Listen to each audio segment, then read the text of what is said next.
Hello, what's happening, everybody? We're back for another episode of Cooking with Frag. Today we're going to be doing black bean burgers with some crispy wedge fries. We have this really amazing recipe for wedge fries that I'm excited to share with you. And also, these black bean burgers are awesome, and they're very versatile in what you can season them with. And they also freeze very well, so if you're pinched for time, you can knock out a huge batch in like 30 minutes and have black bean burgers whenever you want. Okay, so we're going to hop over here. The first thing we're going to do is talk about how to make the black bean burgers. So what I have here is oat flour. This is just rolled oats that have been thrown together in a blender. You can see it's a pretty coarse texture. Now, if you don't have oatmeal or a blender, you can also like crush up crackers. The only thing you want to avoid here is using like a finely ground white flour. You want something with a little bit of substance that's going to absorb moisture and also give texture. All right, so here's the secret. So we have 1 cup of oat flour here. Rather than season our bean mixture, what we're going to do is we're going to season our flour mixture. This will stop us from over-seasoning the bean mixture later on. All right, don't need that. All right, so we're going to use cocoa powder, cumin, and chili powder. Seems like an odd combo, but it gives it a very nice earthy texture, or earthy flavor, I should say. So we're going to use 1 tablespoon of each of these per cup. The nice part about this recipe is you can make it as large or as small as you want. It's just got to have this pre-made. So 1 tablespoon cocoa powder, 1 tablespoon chili powder,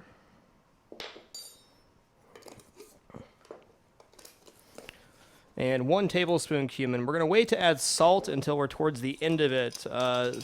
Canned beans can be anywhere from flavorless to incredibly salty, depending on what brand it is and where you get them from. So we're going to hold off on our salt until we're sure our salt level is not going to be over aggressive. You can always add salt in, but you can never take salt out. All right, so we're just going to give this a nice mix together. So this will be what is the binder for the burgers. This will keep everything held together at the end of the day. If you just try to mash up beans and cook them in a pan, they're going to fall apart on you real quick. This will hold everything together for us. Nice and mixed up there. Okay, we got about 2 minutes till we pull out our wedge fries. We started a batch of wedge fries before the show, so I could actually show you guys properly browned wedge fries. Let's give our cutting board a little clean here. I like to wipe the cutting board between every single task. This keeps your cutting board nice, stops you from mixing stuff together. All right, we'll use this as a trash bowl. Okay, so also in the black bean burgers, we're going to have onion and garlic. We're going to use about a 1/2 cup in total here. I'm also going to cut a little bit of onion for the top of the burger. Let's knock that out real quick. All right, so I'm using elephant garlic. Elephant garlic has a much milder flavor than normal garlic. If you're going to do this recipe with normal garlic, I would suggest, 2 to 3 medium cloves. Though everybody's garlic preference is different. Our family absolutely loves garlic. No conflict there. Peel off that outer layer.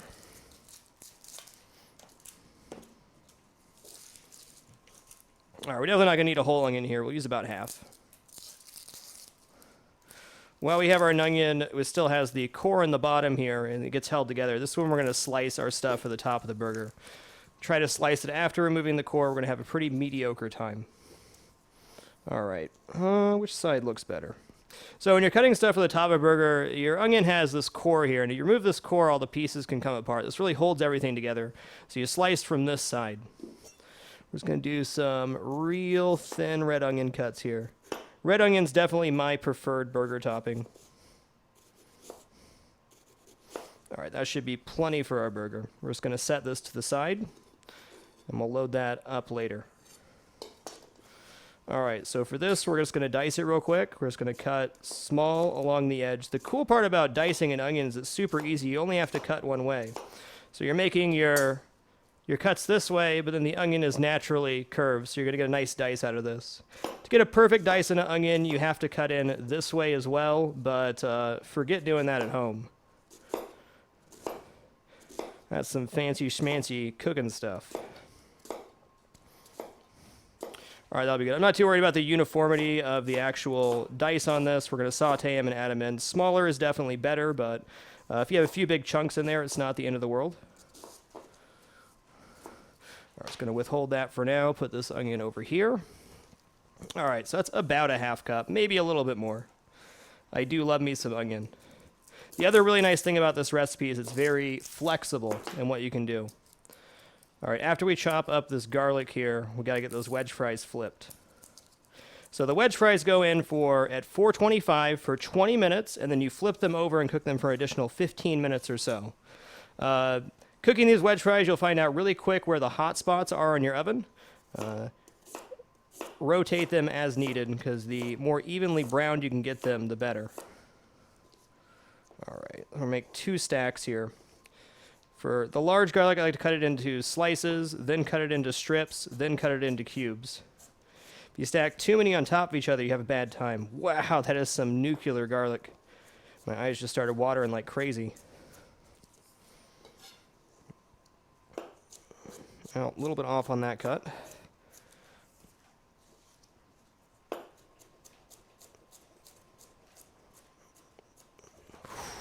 Wowza woza.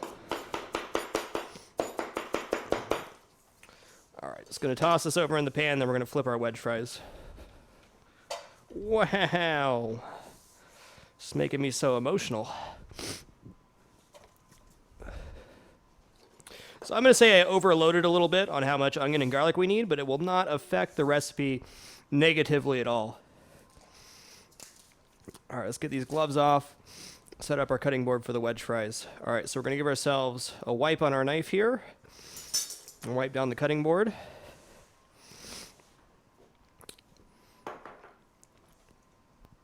And then I am going to take this dry towel, put it on the cutting board so we have a safe place to rest our sheet pan. Okay. So here's the wedge fries after 20 minutes. They don't look super brown, of course, but as we flip them, you'll see what happened. After this, we'll start sauteing our garlic and onion. Then make the black bean burgers, and then I'll demonstrate how to set up the wedge fries for success. The way that you coat them in the arrowroot powder, which is what makes them brown so nicely, is really important.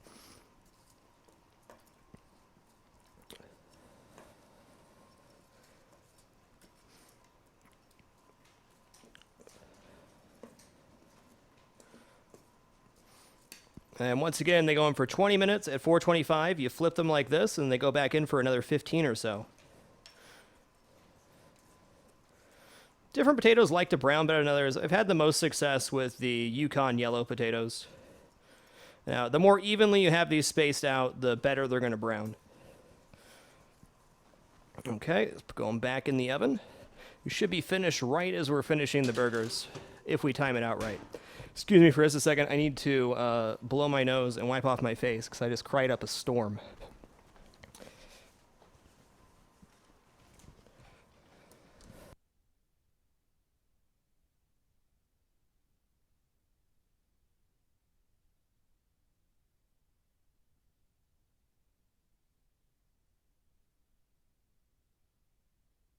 Woza.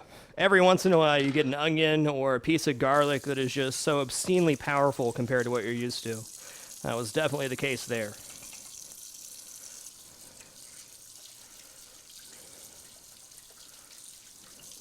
Alrighty.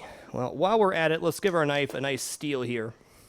I like to steel the knife in between tasks, and in fact we just got a brand new knife set, so I want to keep these as tip-top as I can. Every time you make a cut down on the cutting board, you cause a micro abrasion to happen on the bottom of the blade. The steel helps smooth those out. I have done a video showing how to steel a knife. However, if you buy a steel, you'll notice that there's these bevels on the edges. If you rest the knife against the edge and then hold it down, that's the perfect angle, 20 degrees. Since I've steeled knives for many years, we're just going to do it like this. There's nothing wrong with going slow. Going fast doesn't make it more effective. And if you're new to steeling your knife, use that guard, rest it down, even pull motion. You don't have to press very hard either. And you always want to give your knife a little wipe after you steel, because you did get some of that metal off, and you don't want that in your food. Okay, where were we? Oven. This is the world's scariest burner. It either lights right away or it explodes after about 30 seconds. Okay, you can do it. What if I put the pan down?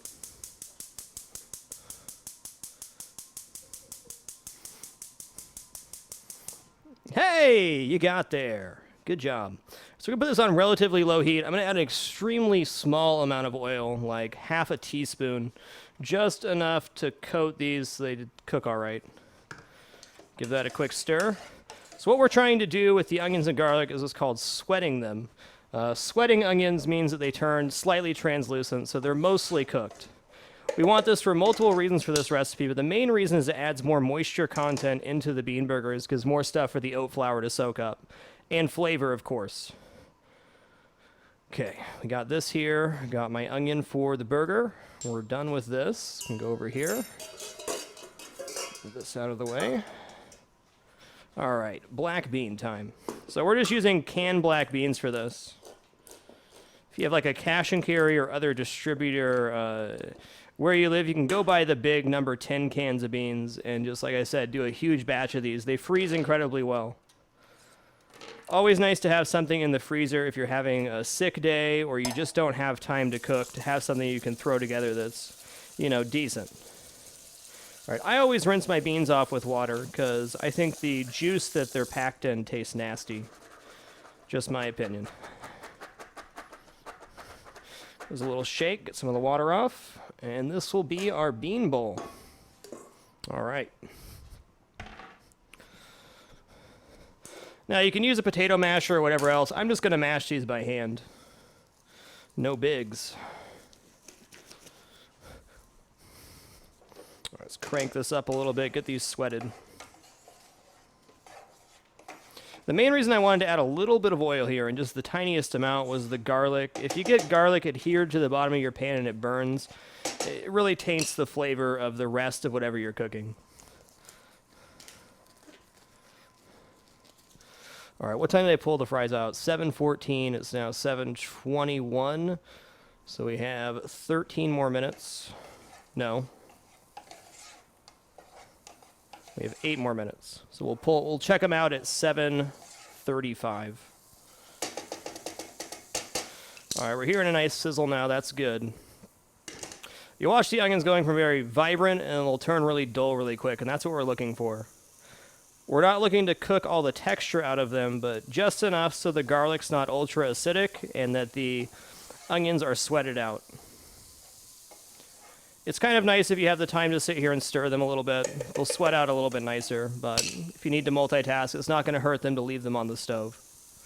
If you're going to leave them on the stove, definitely recommend a lower heat. You could achieve the exact same thing with sweating an onion with very low heat as you can with high heat. It just takes longer.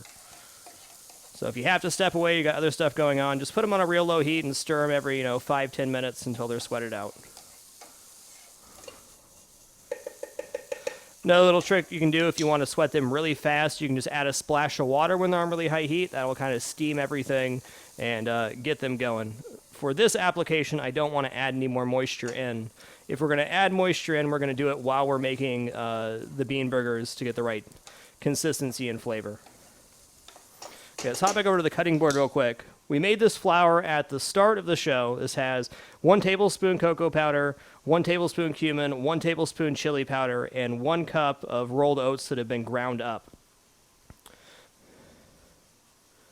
This is where all the flavor for the bean burgers is. So if we're mixing these and they feel like they're firm enough, but there's not enough flavor, we're going to add some water, then add some more flour to get the flavor into the bean patties.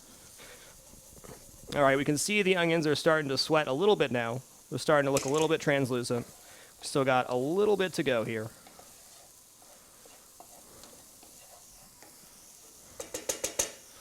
Don't die on me, chat. There we go. Got a little Chromebook to read chat, and it's really interesting. I have to type something in the chat box to stop the screen from going off, but at least I can do that. Okay. So let's take a look at these onions in the pan. These are now sweated. You can see how they look kind of dull, a little bit opaque. That's all we're looking for. Let's turn off the nightmare burner. I'm going to withhold just a little bit here because I think I went over. Can always add a little more in.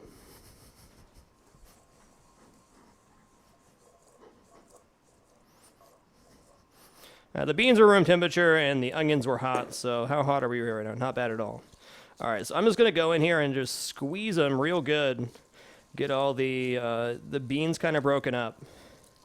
You can even do this with pureed beans, but I personally like the texture of having a few whole beans left in there.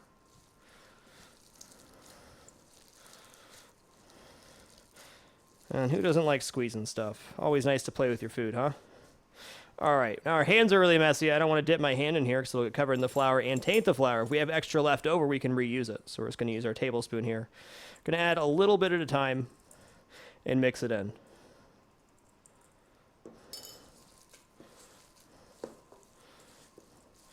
Okay, not even close.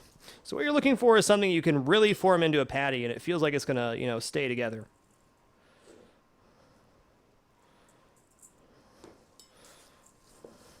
So we've so far added about 4 tablespoons. It's starting to firm up, but it's still, you can see it's still very crumbly.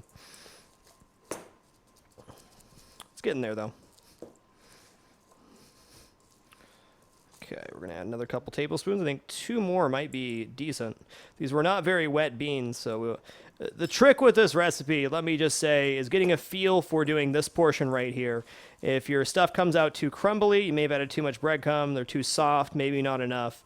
But with a little bit of practice, you'll eventually get a good feel for it. The trick is when you're making the patty in your hand, pay attention to what it feels like, and when you get a good one, you'll know it. Okay, we're not quite there yet.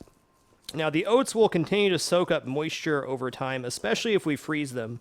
So seeing these little bits of oats in there is actually a good thing. Especially if you're going to freeze them, you want to go a little bit heavier on the oats because the moisture will leak out and then reabsorb into the oats afterwards.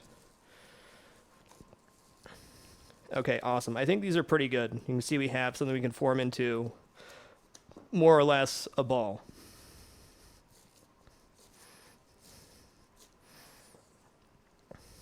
And I managed to get beans in there. That's okay, though. All right, so if you don't use all your flour like I didn't, you can certainly package that up as long as you didn't contaminate it and use that in a later batch. It's not going to go bad or anything. It's just spices and oatmeal. Okay, so now we're going to form our patties after we give ourselves a little clean here. It's one of my pet peeves working in kitchens when people just have disgusting cutting boards. You got to take the few extra seconds to wipe yourself off. Makes all the difference. All right, new set of gloves. Those ones are all clammy, and we'll make a few patties here. Making a patty is real easy. Now, what I recommend you do is you take the entirety of what you have and roll it into a ball like this. If you're doing a very big batch, make 2 or 3. But then work off of these. So you make multiple balls of the same size, and you lay them out, and you say, okay, I'm going to get 3 burgers out of this, and then you get 3 burgers out of each of them. So that's what we're going to do here.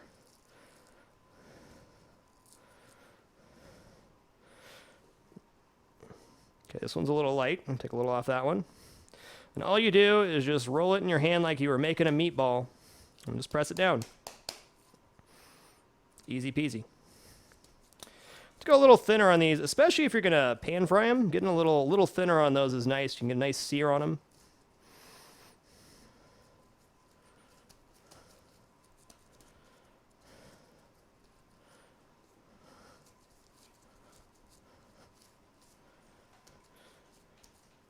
So if you bought a huge can of beans, you made up a bunch of flour, you could make like 50 of these, throw them in a Ziploc bag individually wrapped, and have, dinner for weeks.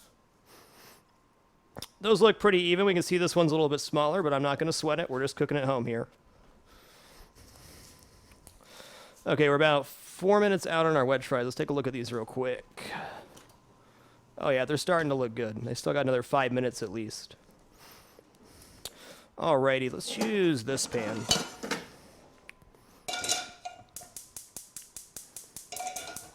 Wow, how generous. All right, so for these, we want a pretty hot pan. Now, I will note that these bake up very well. Since I'm already using my oven for the wedge fries, I'm going to pan sear those, which is another way to cook them.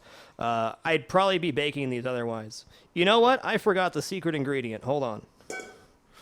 Shame on me.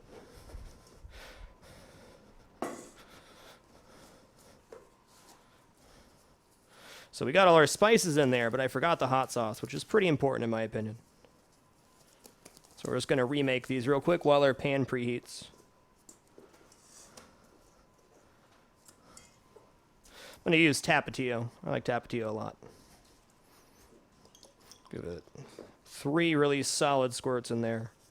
Now you can use any hot sauce you want. You could add peppers, jalapenos, so on and so forth. No problem. It's all going to be good. You can even completely, radically change the spice mixture if you want to. This is a pretty basic recipe. Beans are pretty bland, so whatever you're going to add into them is going to work out pretty good. All right, let's give ourselves a little taste here, too.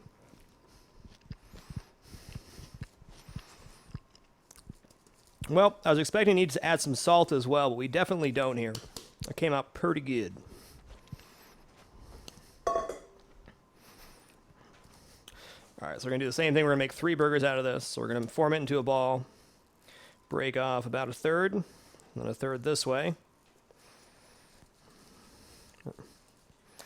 Use the old meatball technique. If you guys never made meatballs before, put it in your hand, and then you just make a cup with this hand and roll it. Make a nice little tight ball.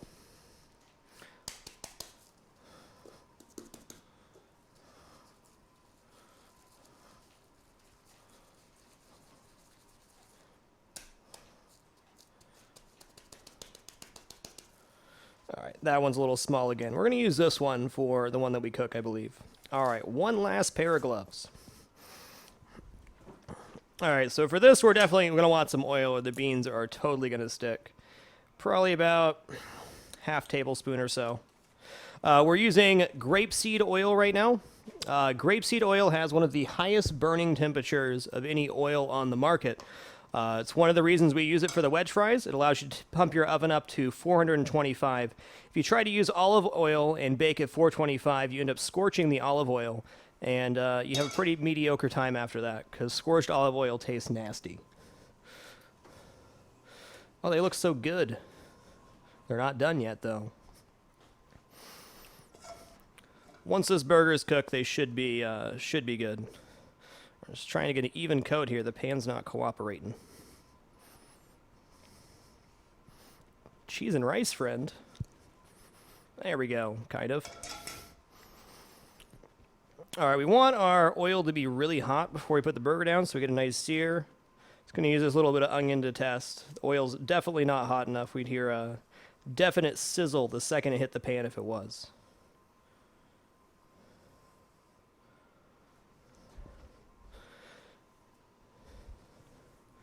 You can also splash a little water in there. That's somewhat dangerous if you have oil in the pan already. Don't be pouring water into oil. But several ways to tell if your pan's hot enough, but if you just continue cooking, you'll eventually know.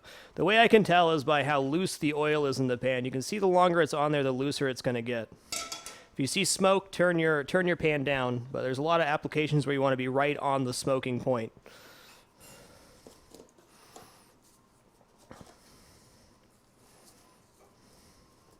All right, well, I think our fries have quite a few minutes, so while we're making this bean burger in the pan, we're going to go ahead and demonstrate the wedge fries. I am going to move these 2 off to the side here. This is the one we're going to cook. All right. So I want to get a spot on the pan that's actually coated with oil before I put the burger down. Okay, we could have got a nicer sizzle there. Say it's about probably 45 seconds off of being just right on temperature. However, we're fine. Give ourselves another wipe here.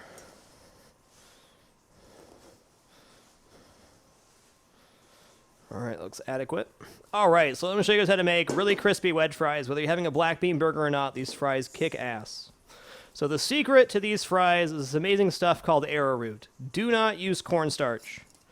What arrowroot is the root of a plant that works exactly like cornstarch, except for it has less of that gritty mouthfeel, and it also cooks off of stuff very easily.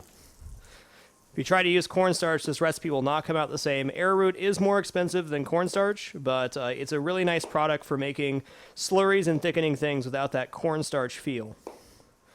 So for most of our potatoes here, we're going to cut them into 4s.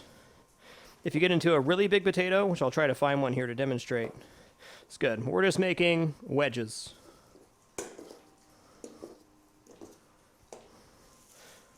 Well, I don't think I have any weird wonky potatoes left. If it was a wonky potato, I'd cut it in half again, and then I'd make 2 cuts per side rather than 1. The more uniform your cuts are for the potatoes and the more evenly they are spread on the pan, the crispier and more awesome your potatoes will be.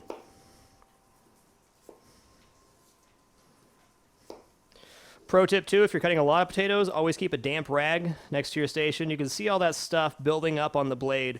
This will cause the potatoes to stick to your knife. So if you give it a little wipe, you get all that stuff off of there, and then your knife will slide cleanly through the potato each time.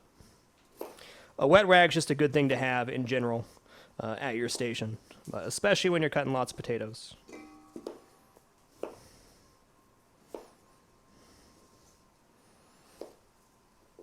All right, let's check on this burger real quick and then tidy up our station some.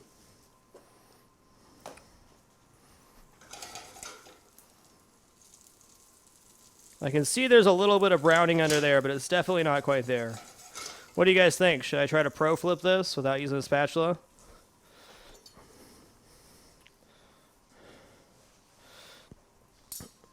All right, here's the secret to the wedge fries. You have to get them evenly coated in arrowroot powder before you add your oil. If you add your oil first, what's going to happen when you add the arrowroot powder, it's going to clump into balls, and you're going to have a pretty mediocre time. Now, the fries will still come out good, but it won't be the same. So for 3 potatoes, we're going to start with about a tablespoon of arrowroot powder. I'm just going to coat that over here. Not even going to use quite a tablespoon. Now, we want to get these really well tossed before we add the oil. You want to see a light dusting on all edges of all the potatoes, which when we have that done, I'll show you on a little better view here. You're looking for something like this. You can still see a little bit of white on the outside of the potato, but they're not caked on there.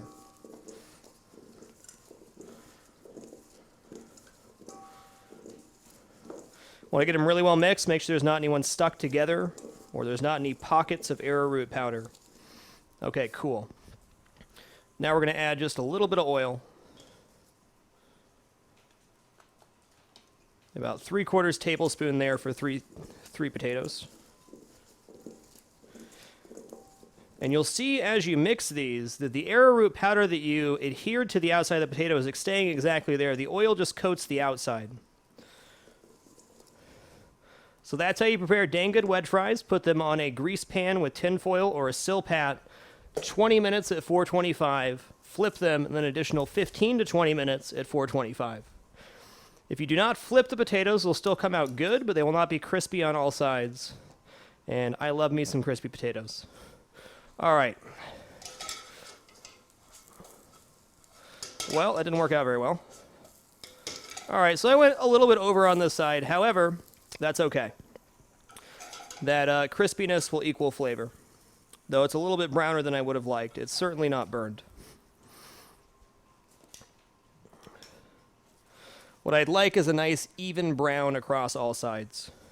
Now, when you're cooking with just vegetables like beans, getting a little bit of black on something's not inherently bad. One of the best parts about eating meat and steak and stuff is that charbroiled taste you get from throwing something on the grill. That's what this black stuff is. So inherently, by cooking it more, it'll make it taste even a little bit more meaty. Okay, let's pull out these wedge fries real quick, see where we're at.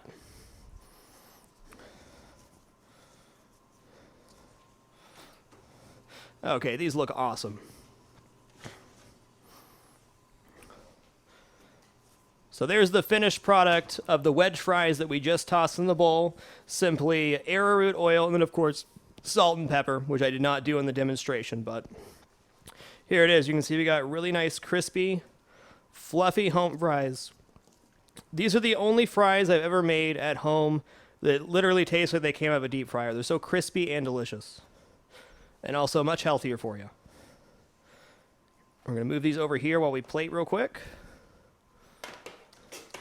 Those are so easy to make, too. I mean, they are just a slam dunk. It's 3 ingredients, bake 'em.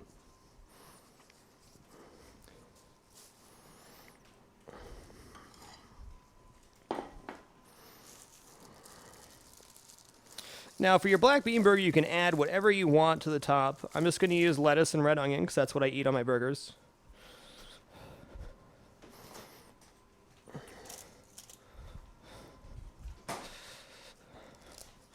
You can go ham with Dijon mustard. You can use mayonnaise, ketchup, whatever you want.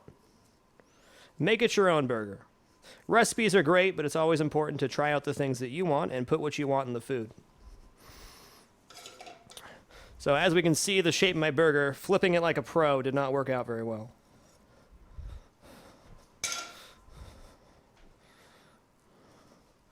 Let's make that a little more uniform. I'm going to taste a little piece here to see how crispy it got. Wow, that's actually awesome. That's a good level of brown. I was expecting it to taste a little bit burnt, but it actually just tastes really earthy and awesome.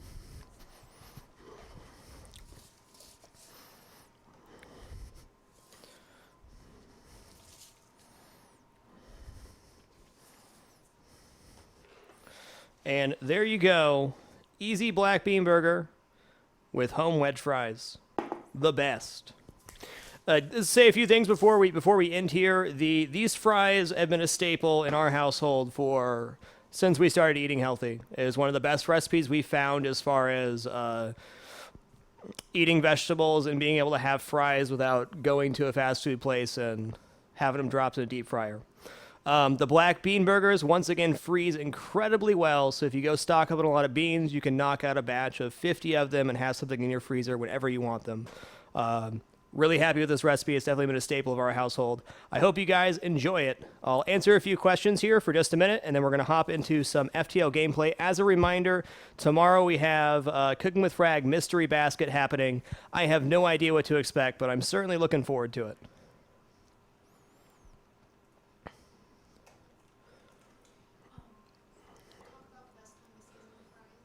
Okay, that's a good point. My wife just said I should talk about the best time to season the fries. The best time to season the fries is after you add your arrowroot, but before you add your oil. This goes for seasoning anything when you're adding oil. You always want to add your seasoning first before the oil for the same reason we added the arrowroot first. If you add oil to something and then season it with salt and pepper, the salt and pepper likes to clump up together. So when you're going to add it, add your arrowroot, then your salt and pepper, then your oil, which will coat everything evenly in your salt.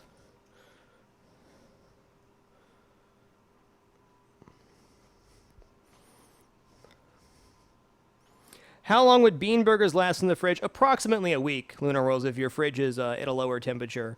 But they would last in the freezer pretty much indefinitely if you wrap them in like wax paper or something. Oh. What does the arrowroot do? Okay, arrowroot works almost exactly like cornstarch. It's a thickening agent. And what the cornstarch, or what the arrowroot enables is for you to get this really crispy edge on your fry. Without the arrowroot there, yes, they will brown, but they won't have a crispy texture on the outside.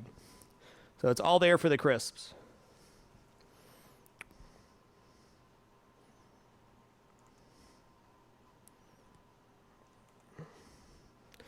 Would potato starch work as a replacement arrowroot? For this recipe, no. You only want to use arrowroot. You don't want to use cornstarch or potato starch.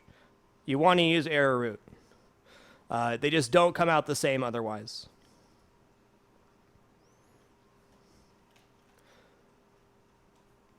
What other staple foods do you find yourself using arrowroot? I really like using arrowroot in sauces. Anytime you thicken a sauce with cornstarch, you're always left with a little bit of that cornstarch flavor, where arrowroot is extremely neutral. So I usually use arrowroots for nicer sauces or for these fries. But honestly, we don't use too much arrowroot, mostly because it depends on where you find it, but it's generally more expensive than cornstarch. All right, guys, that's going to do it for this episode of Cooking with Frag. Hope you guys had an amazing evening. We'll be back at it in about 10 minutes for some FTL action on the channel. Reminder, there's Cooking with Frag Mystery Basket tomorrow. You're all amazing and wonderful. Thanks for keeping it dapper. See you soon.